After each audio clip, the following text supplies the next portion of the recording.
18세기 프로이센의 도시 엠니히스베르크. 매일 오후 3시 30분이 되면 기이한 풍경이 펼쳐졌습니다. 상인들은 가게 문 앞에서 한 남자를 보고 시계 태엽을 감았고, 주부들은 그의 발걸음에 맞춰 저녁 식사를 준비하기 시작했습니다. 낡은 회색 코트를 입고 어김없이 같은 길을 걷는 남자. 그의 이름은 임마누엘 칸트. 서양 철학의 흐름을 통째로 바꿔놓은 거인이자 정확한 규칙과 기계 같은 일상, 흔들림 없는 이성의 화신으로 알려진 인물이었습니다. 하지만 만약이 고독하고 규칙적인 노인이 한때는 도시 최고의 패셔니스타이자 사교계의 왕자였다면 믿으시겠습니까? 당구와 카드게임의 고수였고, 재치 있는 농담으로 귀부인들의 마음을 사로잡았으며 최신 유행에 맞춰 머리부터 발끝까지 치장했던 화려한 청년. 사진 속 두 사람은 같은 사람입니다. 대체 무엇이 그를 바꾼 걸까요? 무엇이 화려했던 사교계의 별을 서재에 틀어박힌 고독한 철학자로 만들었을까요? 그리고 가난한 마구장이의 아들은 어떻게 인류 지성사에서 가장 중요한 질문을 던지는 사람이 될 수 있었을까요? 지금부터 우리는 시계처럼 살았던 한 남자의 전혀 예측 불가능했던 인생 속으로 함께 걸어 들어가 보려 합니다. 가난과 좌절을 딛고 일어선 한 인간의 투쟁을, 화려한 청춘과 고독한 침묵 사이의 거대한 간극을, 그리고 마침내 세상을 뒤흔든 위대한 철학이 어떻게 탄생했는지, 그 모든 것을 목격하게 될 것입니다. 옌미히스베르크의 명물이었던 철학자의 규칙적인 산책로부터 시간을 거슬러 우리는 60년 전의 과거로 돌아갑니다. 1724년 4월 22일, 발트해에 차고 습한 공기가 도시 전체를 감싸고 있던 항구 도시 엠미히스베르크.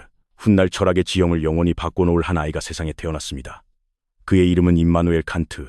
아버지는 말 안장을 만드는 가난한 마구장이었고, 집안에는 늘 가죽 냄새와 망치, 소리가 가득했습니다. 칸트는 태어날 때부터 작고 왜소한 체구의 잔병치레가 잦은 아이였습니다. 가슴은 비정상적으로 오목했고, 오른쪽 어깨는 왼쪽보다 높이 솟아 있었습니다. 누구도 이 병약한 소년이 80해를 살며 인류 지성사에 거대한 족적을 남기리라고는 상상하지 못했습니다. 아버지는 아들에게 부와 명예 대신 그보다 더 중요한 것을 물려주었습니다. 그것은 바로 정직함이었습니다. 가난 때문에 공공한 날들이 이어졌지만 아버지는 단 한 번도 빚을 지거나 남을 속이는 법이 없었습니다. 이 흔들리지 않는 성실함은 어린 칸트의 마음에 깊이 새겨졌고, 훗날 그의 철학에서 의무라는 개념의 단단한 뿌리가 됩니다. 하지만 칸트의 유년 시절에 가장 깊은 영향을 미친 사람은 어머니 안나 레기나였습니다. 그녀는 정규 교육을 받지 못했지만 자연에 대한 깊은 사랑과 경이로움을 지닌 사람이었습니다. 안개가 자욱한 톰미히스베르크의 밤, 드물게 하늘이 맑게 갠 날이면 어머니는 어린 칸트의 손을 잡고 밖으로 나갔습니다. 그리고 밤하늘을 가득 메운 별들을 가리키며 속삭였습니다. 저 반짝이는 별들이 얼마나 아름다운지, 그리고 저토록 수많은 별들이 얼마나 질서정연하게 자신만의 길을 가고 있는지를. 어머니의 이야기는 단순히 천문학 지식이 아니었습니다. 그것은 경이로움에 대한 가르침이었습니다. 광활한 우주의 법칙과 질서 앞에서 인간이 얼마나 작은 존재인지를, 그러나 동시에 그 법칙을 사유할 수 있는 얼마나 위대한 존재인지를 알려주는 첫 번째 철학 수업이었습니다. 훗날 칸트는 자신의 묘비에 새겨질 문장을 이렇게 남깁니다. 내 위에는 별이 빛나는 하늘, 내 안에는 도덕 법칙. 그 문장의 씨앗은 바로 어머니와 함께 별을 올려다보던 그 밤, 어린 소년의 마음속에 심어졌던 것입니다. 8살이 되던 해, 칸트는 경건주의 신앙이 지배하는 프리드리 공립학교에 입학합니다. 학교의 모든 것은 엄격한 규율과 종교적 열정으로 가득 차 있었습니다. 새벽부터 밤까지 이어지는 기도와 성경 공부, 그리고 끊임없는 자기 반성. 자유로운 영혼을 가진 소년에게 그곳은 숨막히는 감옥과도 같았습니다. 하지만 이 억압 속에서 칸트는 자신만의 탈출구를 찾아냅니다. 그것은 바로 라틴어 고전이었습니다. 키케로, 세네카, 호라티우스. 그들의 언어 속에는 종교적 독단이 아닌 인간의 이성과 논리가 살아 숨쉬고 있었습니다. 문법의 정교한 구조와 논리의 명확함은 그에게 종교적 신비주의가 주지 못하는 지적인 안정감을 주었습니다. 그는 라틴어에 미친 듯이 몰두했고 곧 학교에서 가장 뛰어난 학생이 되었습니다. 숨막히는 경건주의의 안개 속에서 라틴어는 그가 별을 향해 나아갈 수 있도록 길을 밝혀주는 등대였던 셈입니다. 가난한 마구장이의 아들, 병약한 몸, 억압적인 학교. 칸트의 유년기는 온통 안개 속처럼 불투명했습니다. 하지만 그 짙은 안개 속에서 소녀는 흔들리지 않는 두 가지를 발견했습니다. 하나는 머리 위에서 영원한 법칙으로 빛나는 별이었고, 다른 하나는 책 속에서 명료한 질서로 빛나는 이성이었습니다. 아직은 작고 희미한 불빛이었지만 이 두 빛은 훗날 세상을 밝힐 위대한 철학의 여정을 시작하는 첫걸음이었습니다. 이제 소녀는 자라 이 작은 항구 도시를 넘어 더 큰 지성의 세계로 나아갈 준비를 하고 있었습니다. 하지만 그가 마주할 세상은 밤하늘의 별처럼 낭만적이지만은 않았습니다. 1740년 맵니스베르크 대학의 문이 열렸을 때 16살의 임마누엘 칸트에게는 완전히 새로운 세상이 펼쳐졌습니다.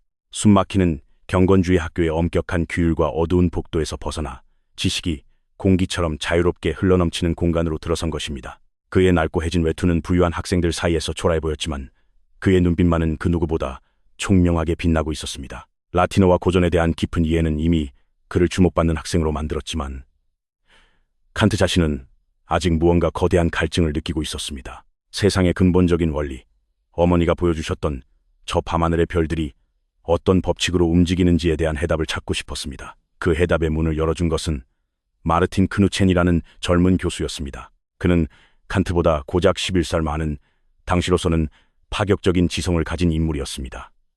크누첸은 낡은 신학의 틀에 갇혀있지 않았습니다. 그는 학생들에게 독일 철학자 라이프니츠와 볼프의 합리주의를 가르쳤고 무엇보다 당시 유럽 지성계를 뒤흔들고 있던 아이작 뉴턴의 물리학을 소개했습니다. 크누첸은 칸트의 남다른 지적 호기심을 한눈에 알아보았습니다. 그는 자신의 서재로 칸트를 불러 두꺼운 라틴어 책 한 권을 건넸습니다. 바로 아이작 뉴턴의 프린키피아, 자연철학의 수학적 원리였습니다. 칸트의 인생을 바꾼 순간이었습니다. 그는 밤을 새워가며 책에 빠져들었습니다. 처음에는 복잡한 수식과 기하학의 장벽에 부딪혔지만 한 페이지, 또 한 페이지를 넘길수록 눈앞에 안개가 걷히는 듯한 전율을 느꼈습니다. 모든 것이 연결되어 있었습니다. 땅으로 떨어지는 사과의 힘과 저 멀리 행성들이 태양 주위를 돌게 하는 힘이 근본적으로 다르지 않다는 것. 신의 변덕스러운 기적이 아니라 단 하나의 우아하고 보편적인 법칙이 온 우주를 지배하고 있다는 사실은 그에게 엄청난 충격이자 희열이었습니다. 어머니가 보여준 밤하늘의 경이로움이 이제는 이해할 수 있는 거대한 질서로 다가왔습니다. 신의 섭리는 더 이상 믿음의 대상이 아니라 이성을 통해 증명하고 파악할 수 있는 장엄한 설계도처럼 보였습니다. 칸트는 확신했습니다. 자신의 길은 바로 이 이성의 빛을 따라 세계의 비밀을 밝혀내는 것이라고. 그는 위대한 학자가 되어 인류의 지성에 기여하겠다는 거대한 꿈을 품기 시작했습니다. 하지만 그의 정신이 우주를 향해 끝없이 팽창하던 바로 그 순간 그의 발목을 잡아끄는 차가운 현실의 무게가 덮쳐왔습니다. 1746년 칸트가 22살이 되던 해였습니다. 학위 논문을 준비하며 미래를 설계하던 그에게 청천벽력 같은 소식이 전해졌습니다. 아버지가 돌아가셨다는 비보였습니다. 평생 성실하게 마구 안장을 만들던 아버지는 갑작스러운 뇌졸중으로 세상을 떠났고 가뜩이나 어려웠던 집안의 형편은 나락으로 떨어졌습니다. 이제 칸트는 더 이상 책상에 앉아 우주의 질서를 탐구하는 학생일 수 없었습니다. 그는 남겨진 어머니와 어린 동생들을 책임져야 하는 한 집안의 가장이었습니다. 미스베르크의 좁은 골목길, 그의 작은 하숙방에 차가운 정적이 흘렀습니다. 창밖으로는 대학의 종탑이 보였지만 그곳은 이제 그가 속할 수 없는 세계처럼 아득하게 느껴졌습니다. 그는 며칠 밤낮을 고뇌했습니다. 그리고 마침내 결정을 내렸습니다. 그는 학업을 중단해야만 했습니다. 낡은 가방에 옷 몇 벌과 아끼는 책 몇 권을 챙겨 넣었습니다. 그가 가방에 넣은 것은 단지 소지품이 아니었습니다. 그가 마음속 깊이 접어넣어야 했던 것은 존경하는 교수님들 곁에서 학문의 길을 걷고자 했던 꿈, 그리고 뉴턴이 열어준 세계의 비밀을 파헤치려던 거대한 계획이었습니다. 이제 그는 학자가 아니라 생계를 책임져야 하는 가장이었습니다. 9년간 이어질 길고 고독한 방황이 그렇게 시작되고 있었습니다. 미니스베르크의 먼지가 채 가시기도 전에 20살의 칸트는 책에서나 보던 세상 앞에 서 있었습니다. 도시의 소음 대신 시골 영지의 고요함이 그를 맞았고 아버지의 가죽 공방 냄새 대신 잘 가꿔진 정원의 풀내음이 코끝을 스쳤습니다. 그가 처음 가정교사로 들어간 곳은 벤니이스베르크에서 멀리 떨어진 한 목사의 집이었습니다. 거대한 저택, 값비싼 가구, 정중하지만 보이지 않는 벽을 치는 사람들. 모든 것이 낯설었습니다. 낮 동안 그는 라틴어 문법과 씨름하는 귀족 자제들의 무심한 하품 소리를 견뎌내야 했습니다. 때로는 주인의 손님이 던지는 가벼운 농담에 정중하게 미소 지으며 보이지 않는 사람처럼 앉아 있어야 했습니다. 학문적 토론에 대한 갈증은 누구도 채워주지 않았습니다. 대학 도서관의 방대한 서가 대신 그의 손에 들린 것은 아이들의 기초 교과서뿐이었습니다. 꿈은 잠시 접어두어야 했습니다. 뉴턴의 우주를 탐험하던 지성은 이제 아이들의 철자법을 교정하는 데 쓰여야 했습니다. 그것은 분명 고독하고 서러운 시간이었습니다. 하지만 칸트는 좌절 속에 자신을 가두지 않았습니다. 겉으로는 성실한 가정교사였지만 그의 내면은 누구보다 치열한 학생이었습니다. 밤이 되면 그의 진짜 시간이 시작되었습니다. 아이들이 모두 잠든 깊은 밤, 그는 주인의 서재에서 몰래 빌린 책들을 펼쳐들었습니다. 희미한 촛불 아래 그의 눈은 다시 별들을 향했습니다. 그는 낮 동안의 서름을 보상받으려는 듯 미친 듯이 지식을 탐닉했습니다. 뉴턴의 물리학, 라이프니츠의 형이상학, 그리고 우주의 기원에 대한 최신 이론들을 독파하며 자신만의 우주론을 구축해 나갔습니다. 세상은 잠들었지만 칸트의 우주는 밤마다 조용히 팽창하고 있었습니다. 이 9년의 시간은 칸트에게 단순한 생존의 시기가 아니었습니다. 그것은 의도치 않은, 그러나 그 무엇보다 치열한 인간학 수업이었습니다. 그는 책에서 배울 수 없는 것들을 배웠습니다. 상류층의 세련된 화법과 식사 예절, 날카로운 풍자와 은유를 섞어 대화를 주도하는 기술, 그리고 자신의 감정을 드러내지 않으면서도 상대방의 의도를 꿰뚫어보는 법까지. 가난한 마구장이의 아들은 이제 귀족들 앞에서도 주눅들지 않는 우아한 신사로 변모하고 있었습니다. 그는 굴욕을 인내로, 관찰을 지혜로 바꾸는 법을 스스로 터득했습니다. 이 시기에 단련된 자기 절제와 내면의 힘은 훗날 그의 철학을 지탱하는 가장 단단한 기둥이 됩니다. 3번의 가정을 옮겨 다니며 9년의 세월이 흘렀습니다. 계절이 9번 바뀌는 동안 그의 주머니는 조금씩 채워졌고 그의 내면은 누구도 따라올 수 없을 만큼 단단해졌습니다. 31살이 된 칸트는 더 이상 도망치듯 도시를 떠나던 병약한 청년이 아니었습니다. 세련된 매너와 깊어진 눈빛, 그리고 9년의 고독 속에서 더욱 날카롭게 벼려진 지적 야망을 품은 한 명의 학자였습니다. 방랑은 끝났습니다. 이제 그는 자신의 지성 하나만을 무기로 세상에서 가장 치열한 지성의 전쟁터인 대학으로 돌아가려 하고 있었습니다. 하지만 그를 기다리고 있는 것은 안정된 교수의 자리가 아니었습니다. 1755년 벤니이스베르크 대학. 9년간의 방랑을 끝내고 돌아온 31살의 임마누엘 칸트는 마침내 박사 학위를 손에 뺍니다. 그의 눈은 9년 전보다 훨씬 깊어져 있었고 걸음걸이에는 시골뜨기 청년의 어색함 대신 세상을 경험한 자의 자신감이 묻어났습니다. 이제 드디어 안정된 강단에서 평생의 꿈이었던 철학 연구에만 몰두할 수 있을 것이라 생각했습니다. 하지만 대학이 그에게 내어준 자리는 혹독한 현실 그 자체였습니다. 월급은 단 한 푼도 없었습니다. 오직 학생들에게서 직접 받는 수강료에만 의지해서 살아가야 하는 비정규직 강사, 이른바 사강사 프리바토슨이었습니다. 학생이 없으면 수입도 없는 철저한 능력주의의 생존 게임이 시작된 것입니다. 가난한 마구장이의 아들에게는 물려받을 재산도 기댈 수 있는 배경도 없었습니다.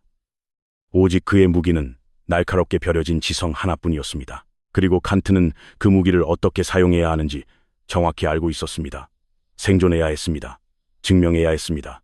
그리고 마침내 쟁취해야 했습니다. 그는 생존을 위해 모든 것을 가르쳤습니다. 아침 7시부터 저녁까지 일주일에 20시간이 넘는 강의를 소화했습니다. 논리학, 형이상학 같은 순수 철학은 물론 학생들을 끌어모으기 위해 자연지리학, 윤리학, 수학, 물리학, 심지어는 요새를 짓는 법이나 불꽃을 만드는 기술에 대한 강의까지 개설했습니다. 그의 머릿속은 살아있는 백과사전이었고 벤니이스베르크의 학생들은 이 젊은 천재 강사에게 열광하기 시작했습니다. 그의 강의실은 언제나 학생들로 가득 찼습니다. 자리를 잡지 못한 학생들은 창문에 매달려 그의 목소리에 귀를 기울였습니다.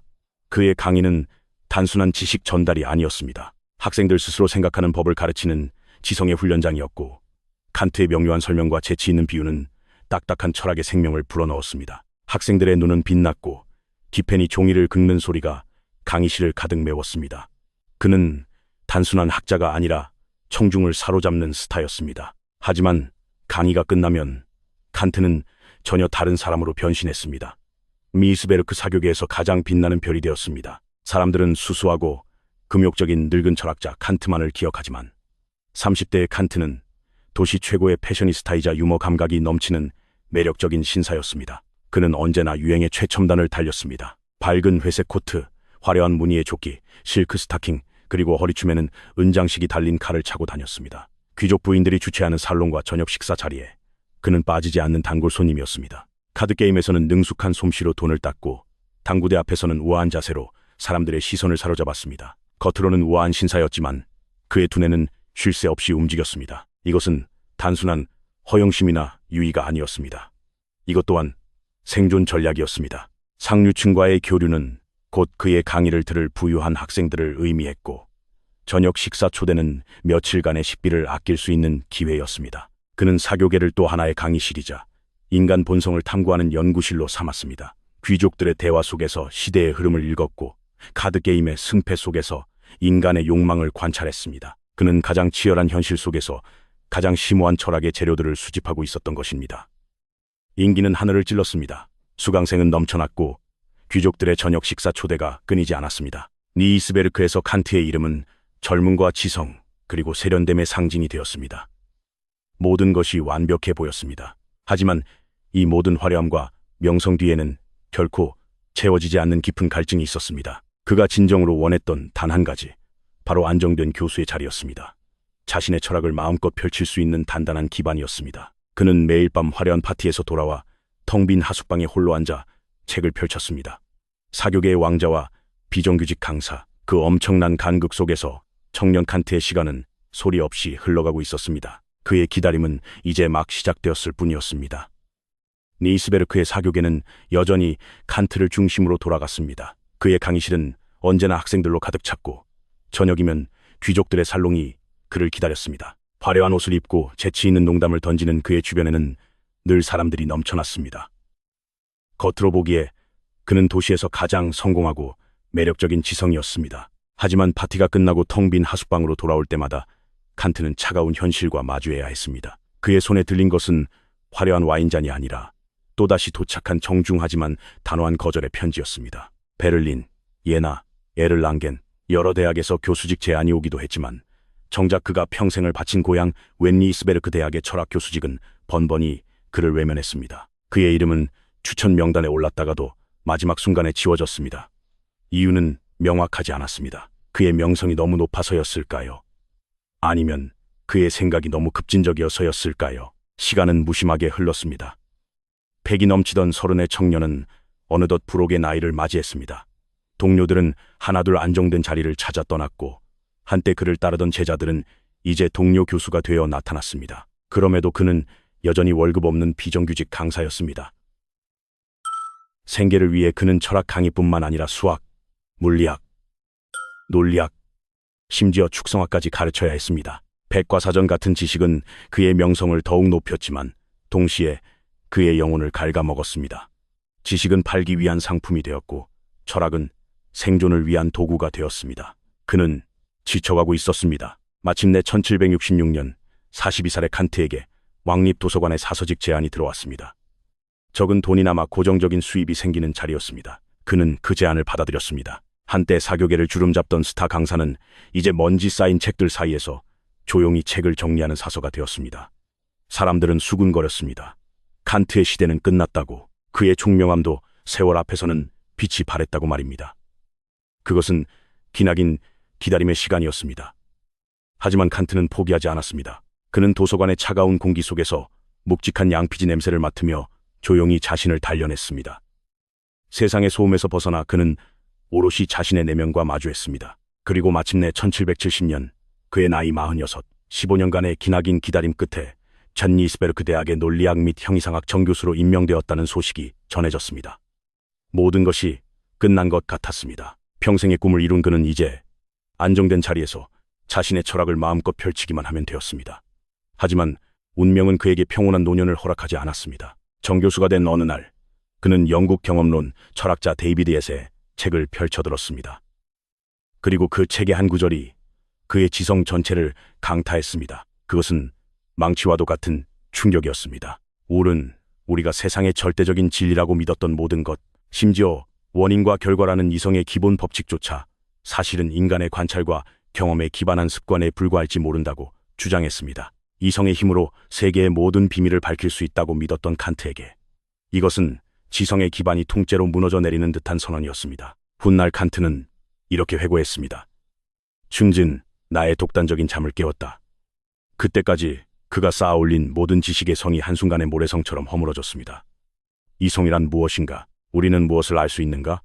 인간 지식의 한계는 어디까지인가? 그는 모든 것을 원점에서 다시 질문해야 했습니다. 이 위대한 질문에 답하기 위해 칸트는 스스로를 세상으로부터 격리시켰습니다. 그는 인기 있던 강의를 줄였고 사교 모임에 나가는 것을 멈췄습니다. 창문에 커튼이 내려졌고 친구들의 방문도 정중히 거절했습니다. 미스베르크의 사람들은 다시 한번 의아해했습니다. 15년을 기다려 교수가 된 사람이 왜 갑자기 은둔자가 되었을까? 아무도 이유를 몰랐습니다. 방 안에 틀어박힌 칸트는 읽고 쓰고 생각했습니다. 그리고 다시 생각했습니다. 이것은 게으름도 절망도 아니었습니다. 인류 지성사에 거대한 폭풍을 일으키기 전 가장 깊고 고요한 침묵이었습니다. 1년이 지나고 5년이 지났습니다. 시간은 흘러 10년이라는 세월이 쌓였습니다. 세상은 그를 잊어갔습니다. 하지만 그의 서재에서는 인류의 생각을 영원히 바꿔놓을 위대한 혁명이 조용히 준비되고 있었습니다. 그것이 바로 인류 지성사에서 가장 위대하고 가장 생산적인 10년간의 침묵의 시작이었습니다. 1781년 봄, 섬 니스베르크의 한 서재에서 마침내 10년의 침묵이 깨졌습니다. 문이 열리고 57살의 임마누엘 칸트가 모습을 드러냈습니다. 그의 눈은 팻댔지만 무언가에 홀린 듯 기이한 광채로 빛나고 있었고 손에는 인류의 운명을 바꿀 두툼한 원고 뭉치가 들려 있었습니다. 지난 10년 동안 세상은 그를 잊었지만 그는 세상 전체를 자신의 머릿속에 담고 있었습니다. 마침내 폭풍이 시작될 시간이었습니다. 칸트는 그 원고를 단 몇 달 만에 써내려갔습니다. 마치 신들린 사람처럼 10년간 응축된 생각이 화산처럼 폭발하듯 쏟아져 나왔습니다. 기펜이 종이를 스치는 소리만이 밤새도록 그의 서재를 채웠고 잉크가 말을 새도 없이 새로운 문장들이 태어났습니다. 그것은 단순한 지필이 아니었습니다.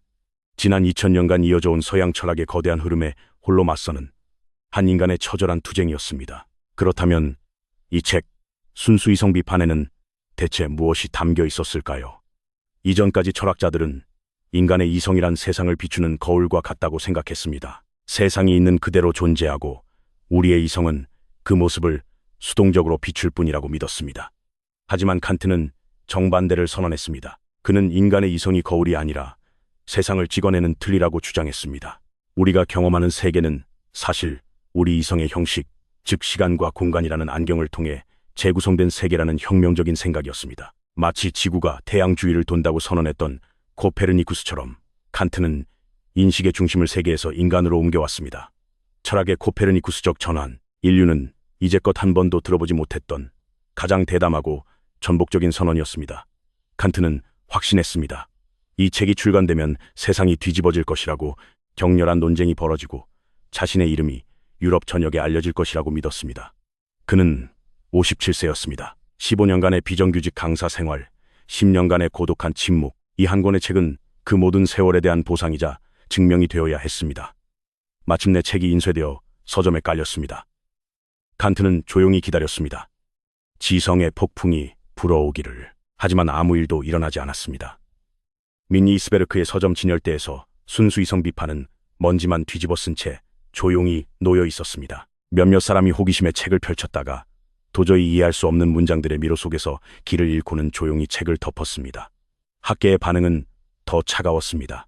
의미를 알 수 없는 횡설수설, 독단적인 헛소리. 이것이 당대 최고의 지성들이 내놓은 평가였습니다. 그 누구도 이 책에 담긴 혁명적인 사유의 깊이를 알아보지 못했습니다. 세상은 완벽한 침묵으로 답했습니다. 필생의 역작이었습니다. 10년의 고독을 바쳐 완성한 지성의 결정체였습니다. 하지만 그 결과는 처참한 실패였습니다. 칸트가 느꼈을 고독과 절망은 얼마나 깊었을까요? 세상을 바꿀 지도를 완성했지만 아무도 그 지도를 읽어주지 않는 상황. 그는 시대를 너무 앞서간 천재였습니다. 인류 전체를 향해 말을 걸었지만 그의 목소리를 알아듣는 사람은 단 한 명도 없었습니다. 혁명은 시작되었지만 혁명가 자신 외에는 아무도 그 사실을 몰랐습니다. 이것은 그의 인생에서 가장 큰 위기였습니다. 모든 것을 걸었던 지정모험이 조롱과 무관심 속에 가라앉고 있었습니다. 대부분의 사람이라면 여기서 포기했을 겁니다. 자신의 실패를 인정하고 평범한 노교수의 삶으로 돌아갔을지도 모릅니다. 하지만 칸트는 달랐습니다. 세상이 자신을 이해하지 못한다면 남은 시간 동안 세상을 이해시키면 된다고 생각했습니다. 그는 무너지지 않았습니다. 오히려 이 거대한 실패는 그의 내면에 잠들어 있던 또 다른 거인을 깨우는 계기가 되었습니다. 세상이 그의 혁명을 외면하자 칸트는 자신의 삶 자체를 혁명하기로 결심합니다. 인류 역사상 가장 유명하고 기이한 시간표가 탄생하는 순간이었습니다. 니스베르크의 밤은 깊었습니다. 57세의 철학자 임마누엘 칸트는 자신의 서재에서 촛불을 마주하고 앉아 있었습니다. 그의 필생의 역작, 순수 이성 비판은 세상으로부터 철저히 외면당했습니다. 그가 평생 쌓아올린 지성의 성은 허무하게 무너져 내린 듯 보였지만 칸트는 절망하지 않았습니다. 그의 맑은 눈은 슬픔이 아니라 차가운 결의로 빛나고 있었습니다. 세상이 자신의 책을 이해하지 못하는 것은 그의 잘못이 아니었습니다. 문제는 다른 곳에 있었습니다. 그는 깨달았습니다. 자신에게 남은 시간이 많지 않다는 것을. 순수 이성 비판은 거대한 철학 체계의 시작에 불과했습니다. 아직 써야 할 책들이 산더미처럼 남아 있었습니다. 실천 이성 비판, 판단력 이성 비판. 그는 인류의 이성이 가진 모든 가능성을 탐험해야 할 의무가 있었습니다. 적은 세상의 모리에가 아니었습니다. 바로 시간 그 자체였습니다. 그리고 예측 불가능한 자신의 육체였습니다. 잦은 병치레와 나약한 체력, 감정의 기복과 예기치 못한 유혹들, 이 모든 혼돈의 요소들을 그대로 둔다면 남은 과업을 결코 완수할 수 없을 것이었습니다. 그래서 그는 결심했습니다. 외부 세계를 바꿀 수 없다면 내면의 세계를, 자신의 삶 전체를 완벽하게 통제하기로 그는 펜을 들어 종이 위에 선을 긋기 시작했습니다. 하루 24시간을 분 단위로 쪼개고 모든 변수를 제거한 완벽한 시간표를 설계하기 시작한 것입니다. 자신의 삶을 가장 위대한 철학적 실험의 장으로 삼기로 한 것입니다. 다음 날 새벽 4시 49분, 어둠이 채 가시지 않은 시간, 하인 마르틴 남편은 주인의 침실 문을 두드립니다. 그의 목소리에는 한치의 망설임도 없습니다. 교수님, 시간입니다. 칸트는 단 한 번의 뒤척임도 없이 즉시 눈을 떴습니다. 침대에서 나와 옷을 입는 데 걸리는 시간은 정확히 11분. 그는 람페에게 딱 한 가지, 아주 엄격한 명령을 내렸습니다. 자신이 아무리 더 자고 싶다고 애원해도 절대 그 말을 들어서는 안 된다는 것이었습니다. 이 엄격한 기상은 단순히 부지런함의 문제가 아니었습니다. 그것은 하루의 첫 순간부터 자신의 감정과 욕망을 이성으로 제압하겠다는 강력한 선언이었습니다. 거대한 전쟁의 시작을 알리는 아침의 포성이었습니다. 서재에 앉은 그는 끓인 물에 티백을 딱 한 번 담갔다 뺀 아주 옅은 차 한 잔을 마시며 담배 파이프를 피웠습니다. 이것은 그의 유일한 기호품이었습니다. 그는 이 시간을 명상의 시간이라 불렀습니다. 머릿속으로 그날 해야 할 강의와 집필 계획을 완벽하게 정리했습니다. 아침 7시부터 11시까지는 강의 시간이었습니다. 그는 단 한 번도 강의에 늦거나 휴강을 한 적이 없었습니다. 점심 식사는 그의 하루에서 유일하게 타인과 교류하는 시간이었습니다. 하지만 이마저도 철저한 규칙 아래 있었습니다. 늘 정해진 수의 손님을 초대했고 식사 시간은 보통 3시간을 넘겼습니다. 대화 주제는 정치, 문학, 과학 등 다양했지만 단 하나, 철학에 대한 이야기는 금지되었습니다. 점심은 지적 유희의 장이었지 일의 연장이 아니었기 때문입니다. 그리고 마침내 오후 3시 30분, 마치 약속이라도 한 듯 칸트의 집 현관문이 열립니다. 회색 코트를 입고 스페인 등나무 지팡이를 든 작은 체구의 노인이 어김없이 모습을 드러냅니다. 그의 걸음은 빠르지도 느리지도 않았습니다. 일정한 보폭, 흔들림 없는 자세. 인니스베르크의 주부들은 창밖을 내다보며 중얼거렸습니다. 칸트 교수님이 나오셨네. 벌써 3시 반이군. 상인들은 가게 앞을 지나는 그를 보며 회중시계의 시간을 맞추었습니다. 그의 산책은 도시의 시간 그 자체가 되었습니다. 이 길은 훗날 철학자의 길이라 불리게 됩니다. 그는 산책하는 동안 입을 굳게 다물고 코로만 숨을 쉬었습니다. 건강을 지키기 위한 자신만의 비법이었습니다. 비가 오나 눈이 오나 그의 산책은 단 하루도 걸은 적이 없었습니다. 왜 그는 이토록 스스로를 옥죄는 삶을 선택했을까요? 단순한 괴팍함이었을까요? 아니면 나이든 학자의 강박이었을까요? 아니었습니다. 이것은 칸트 철학의 가장 위대한 실천이었습니다. 그는 인간은 스스로에게 법칙을 부과하고 그것을 따를 때 비로소 자유로워진다고 말했습니다. 세상의 온갖 유혹과 변덕스러운 감정의 노예가 되는 것이 아니라 스스로 만든 이성적인 규칙의 주인이 되는 것.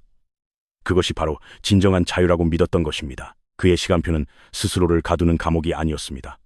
오히려 시간과 육체라는 한계로부터 그의 정신을 해방시키는 가장 강력한 무기였습니다. 이 완벽한 규칙성 속에서 그의 마음은 비로소 그 어떤 방해도 받지 않는 평온을 얻었습니다. 그리고 그 고요함 속에서 인류 지성사의 길이 남을 위대한 저작들이 차례차례 탄생하기 시작했습니다. 실천 이성 비판, 판단력 이성 비판, 영구 평화론, 실패에 좌절하며 쓰러져 갔을지도 모를 한 노학자는 자신의 삶을 재료 삼아 스스로를 불멸의 존재로 다시 빚어낸 것입니다. 그렇게 칸트는 시간이라는 혼돈의 바다 위에 자신만의 질서라는 방주를 띄웠습니다. 그 안에서 그는 안전했습니다. 평온했습니다. 모든 것이 예측 가능했고 모든 것이 그의 통제 아래에 있었습니다. 하지만 그 어떤 견고한 방주도 세상의 거대한 파도를 영원히 막을 수는 없는 법입니다. 이성의 힘으로 완벽하게 구축된 그의 세계에 곧 이성으로는 설명할 수 없는 거대한 힘이 도전장을 내밀게 됩니다. 칸트가 세운 질서의 방주는 수십 년간 평온하게 항해하고 있었습니다. 그 안에서 그는 매일 같은 시간에 일어나고 같은 시간에 생각하고 같은 시간에 걸었습니다. 모든 것이 예측 가능했고 모든 것이 이성의 통제 아래에 있었습니다. 하지만 견고한 방주라 할지라도 세상의 거대한 파도를 영원히 막을 수는 없는 법입니다. 1789년 바다 건너 프랑스에서 거대한 폭풍이 몰아치기 시작했습니다. 프랑스 혁명이라는 이름의 폭풍이었습니다. 자유, 평등, 파괴의 함성이 유럽 전역을 뒤흔들었고 낡은 왕정의 기반을 뿌리째 흔들었습니다. 유럽의 군주들은 공포에 떨었습니다. 이성의 빛이 왕의 목을 단두대로 보낼 수 있다는 것을 목격했기 때문입니다. 프로이센도 예외는 아니었습니다. 칸트에게 관대했던 계몽군주 프리드리히 대왕은 세상을 떠났고 그의 뒤를 이은 프리드리히 빌헬름 2세는 혁명의 불씨가 자신의 왕국으로 번질까 두려워했습니다. 왕의 곁에는 보수적인 신학자 벨러가 있었습니다. 그는 이성의 위험한 빛을 끄고 맹목적인 신앙의 어둠을 되돌리려 했습니다. 출판물에 대한 검열이 강화되었고 사상의 자유는 억압되었습니다. 바로 그때 70세의 노학자 칸트가 시대의 어둠의 정면으로 도전하는 책을 출간합니다. 이성의 한계 안에서의 종교. 이 책에서 칸트는 기적이나 계시가 아닌 인간 내면의 도덕 법칙이야말로 종교의 핵심이라고 주장했습니다. 신은 두려워해야 할 폭군이 아니라 우리 안에 이성이 명령하는 도덕적 삶의 최종 목적지라는 것이었습니다. 그것은 왕과 교회가 강요하는 신앙에 대한 근본적인 도전장이었습니다. 왕과 그의 신하들은 분노했습니다. 70세 노인의 펜 끝에서 왕국의 검보다 날카로운 사상이 나오고 있었기 때문입니다. 1794년 10월 1일 마침내 왕의 분노가 담긴 편지 한 통이 민니스베르크의 조용한 서재에 도착했습니다. 붉은 밀랍으로 봉인된 국왕의 칙령이었습니다. 하인 람페가 조심스럽게 건넨 편지를 받아든 칸트의 손은 미세하게 떨리고 있었습니다. 그는 편지를 펼쳤습니다. 그 안에는 얼음처럼 차가운 문장들이 적혀 있었습니다. 그대는 그대의 철학을 오용하여 성서와 기독교의 근본 교리를 왜곡하고 폄하했다. 짐은 그대에게 엄중히 책임을 물을 것이다. 만약 이와 같은 일을 반복할 경우 그에 상응하는 불쾌한 조치를 각오해야 할 것이다. 이것은 단순한 경고가 아니었습니다. 학자의 입을 틀어막으려는 권력의 협박이자 진실을 향한 그의 평생의 여정을 모욕하는 선언이었습니다. 그 순간 칸트의 서재에는 무거운 침묵이 흘렀습니다. 평생을 진리를 탐구하며 살아온 노학자는 일생일대의 갈림길에 섰습니다. 굴복할 것인가? 아니면 맞설 것인가? 신민으로서 왕에게 복종해야 할 의무와 이성을 가진 인간으로서 진리에 따라야 할 의무가 그의 내면에서 격렬하게 충돌했습니다. 며칠 밤낮으로 그는 고뇌했습니다. 그의 결정은 단순한 개인의 선택이 아니었습니다. 그것은 계몽주의 시대 전체가 던진 질문, 즉 인간은 자신의 이성을 사용할 용기가 있는가에 대한 대답이어야 했습니다. 마침내 그는 펜을 들었습니다. 그는 왕에게 보내는 답신에서 비굴하게 용서를 구하지도 무모하게 저항하지도 않았습니다. 대신 그는 지극히 칸트다운 방식으로 대응했습니다. 폐하에 충실한 신민으로서 저는 앞으로 종교에 관한 모든 공개적인 강연이나 저수를 삼가겠습니다. 이 문장은 교묘한 약속이었습니다. 그는 폐하에 충실한 신민으로서라는 조건을 달아 이 약속이 왕이 살아있는 동안에만 유효함을 암시했습니다. 또한 공개적인 활동을 중단하겠다고 함으로써 사적인 연구와 집필의 자유는 포기하지 않겠다는 의지를 분명히 했습니다. 권력의 머리를 숙이는 것처럼 보였지만 그는 자신의 신념과 학자로서의 존엄성을 단 한치도 양보하지 않았습니다. 왕의 협박은 칸트의 입을 잠시 막을 수는 있었지만 그의 정신을 꺾지는 못했습니다. 오히려 그 억압은 그의 마지막 불꽃을 더욱 거세게 타오르게 만들었습니다. 종교에 대해 말할 수 없게 되자 그는 인류의 미래에 대해 말하기 시작했습니다. 1795년 71세의 칸트는 자신의 가장 대중적이면서도 가장 희망에 찬 저작인 영구 평화론을 발표합니다. 이 작은 책에서 그는 전쟁이 끊이지 않는 세상의 야만성을 비판하며 이성에 기반한 영원한 평화가 어떻게 가능한지를 논했습니다. 각 국가는 시민의 자유를 보장하는 공화정이어야 하며 이 국가들이 모여 폭력이 아닌 법이 지배하는 국제연맹을 만들어야 한다는 것이었습니다. 그것은 프랑스 혁명의 피비린내와 유럽 대륙을 뒤덮은 전쟁의 포화 속에서 피어난 이성에 대한 굳건한 믿음의 선언이었습니다. 왕이 그의 눈을 종교에서 돌리게 만들었지만 칸트는 대신 전 인류의 미래를 바라보았습니다. 권력은 한 사람의 목소리를 억누르려 했지만 그는 시대의 목소리가 되어 더 크게 울려 퍼졌습니다. 그의 육체는 쇠약해지고 있었지만 그의 지성은 마지막 순간까지 인류를 위한 빛을 비추는 것을 멈추지 않았습니다. 그것이 노학자가 자신의 삶으로 보여준 마지막 투쟁이자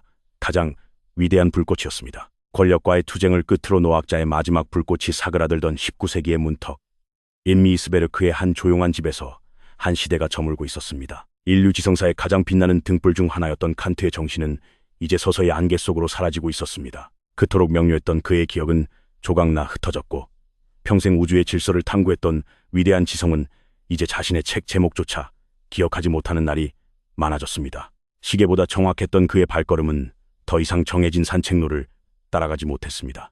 니스베르크의 시민들은 이제 그의 모습을 보고 시간을 맞추는 대신 창밖으로 보이는 그의 위태로운 걸음을 안타깝게 바라볼 뿐이었습니다. 그의 육체는 쇠약해졌고 정신은 흐려졌지만 그의 곁에는 오랜 친구이자 제자였던 바시안스키가 있었습니다. 바시안스키는 스승의 마지막 나날들을 정성껏 기록하며 한 위대한 인간이 자신의 삶을 어떻게 마무리하는지를 곁에서 지켜보았습니다. 그의 일상은 극도로 단순해졌습니다.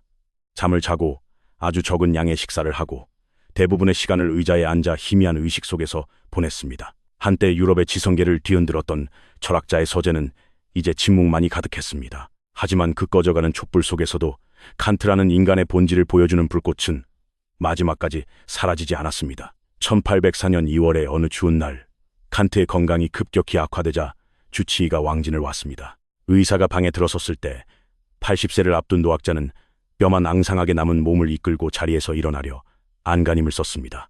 너무나 쇠약했기에 몸은 말을 듣지 않았고 그는 금방이라도 쓰러질 듯 위태롭게 떨었습니다. 의사는 괜찮으니 제발 앉으시라고 만류했지만 칸트는 고집을 꺾지 않았습니다. 그는 방문한 손님이 먼저 자리에 앉기 전까지는 결코 앉을 수 없다는 오랜 예법을 지키려 했던 것입니다. 마침내 의사가 자리에 앉자 그제야 칸트는 안도하며 자리에 앉았습니다. 그리고는 나지막하지만 분명한 목소리로 의사에게 말했습니다. 인간성에 대한 감각은 아직 저를 떠나지 않았습니다. 그 순간 방 안에 있던 모두는 숨을 죽였습니다. 육체는 무너지고 정신은 흐려졌지만 타인에 대한 존중과 인간으로서의 품이라는 내면의 도덕 법칙만큼은 그의 존재 가장 깊은 곳에 마지막까지 선명하게 살아있었던 것입니다. 평생을 바쳐 탐구했던 철학을 그는 바로 그 마지막 순간에 자신의 삶으로 증명해 보였습니다. 며칠 후 그의 임종이 가까워졌습니다. 바시안스키가 물에 설탕과 포도주를 조금 타서 숟가락으로 떠먹여주자 칸트는 마지막 힘을 다해 한마디를 내뱉었습니다. 굿드. 그것으로 좋다. 이것이 그의 마지막 말이었습니다. 단순히 포도주의 맛이 좋다는 뜻이었을까요? 아니었습니다. 그것은 자신의 80년 인생 전체에 대한 마지막 총평이었습니다. 가난한 마구장이의 아들로 태어나 병약했던 삶, 9년간의 떠돌이 가정교사 생활, 15년간의 기약 없는 기다림, 필생의 역작이 외면당했던 좌절, 그리고 권력의 탄압까지 그 모든 고통과 시련으로 가득했던 삶이었지만 그는 자신의 의지로 그 모든 것을 이겨내고 스스로의 법칙에 따라 살았습니다. 그러니 이제 모든 것을 마치고 떠나는 이 순간 나의 삶은 이것으로 충분히 좋았다고 그는 평화롭게 선언한 것입니다. 1804년 2월 12일 오전 11시 임마누엘 칸트는 깊은 잠에 빠지듯 조용히 숨을 거두었습니다. 그의 부고가 전해지자 매니 이스베르크의 모든 교회의 종이 일제히 울렸습니다. 그의 장례식은 16일 동안 이어졌고 도시의 모든 상점과 관공서가 문을 닫았습니다. 수천 명의 시민들이 횃불을 들고 그의 관을 따라 행진하며 평생 자신들의 도시를 떠나지 않았던 위대한 철학자의 마지막 길을 배웅했습니다. 살아생전 그의 책은 너무 어려워 아무도 읽지 않았지만 그의 삶이 얼마나 위대했는지는 도시의 모든 사람들이 알고 있었던 것입니다. 훗날 그의 묘비에는 그의 삶과 철학 전체를 압축하는 문장이 새겨졌습니다. 그가 실천이성 비판의 말미에 직접 썼던 문장이었습니다. 두 가지가 내 마음에 항상 새롭고 더해가는 감탄과 경외심을 채운다. 내 위에서 빛나는 별이 총총한 하늘과 내 안의 도덕 법칙이다. 이것은 어머니와 함께 밤하늘을 보던 어린 소년의 경이로움에서 시작해 뉴턴의 물리학을 통해 우주의 질서를 탐구했던 청년의 열정, 그리고 인간의 존엄성과 의무를 파고들었던 철학자의 평생에 걸친 여정, 그 모든 것을 담고 있는 말이었습니다. 눈을 들어 하늘의 장엄한 질서를 보고 고개를 숙여 내면의 숭고한 법칙을 따르라. 칸트의 삶은 바로 이 문장의 가장 완벽한 증거였습니다. 가난한 마구장이의 아들, 병약했던 작은 소녀는 그렇게 인류 지성사에 영원히 빛나는 별이 되었습니다. 오늘 우리는 시계처럼 정확했던 철학자의 가면 뒤에 숨겨진 한 인간의 길고도 치열했던 투쟁의 여정을 함께 걸었습니다. 9년간의 고독한 가정교사 생활, 15년의 기약 없는 기다림, 필생의 역작이, 세상으로부터 외면당했던 깊은 좌절, 그리고 모든 것을 극복하기 위한 10년의 침묵까지.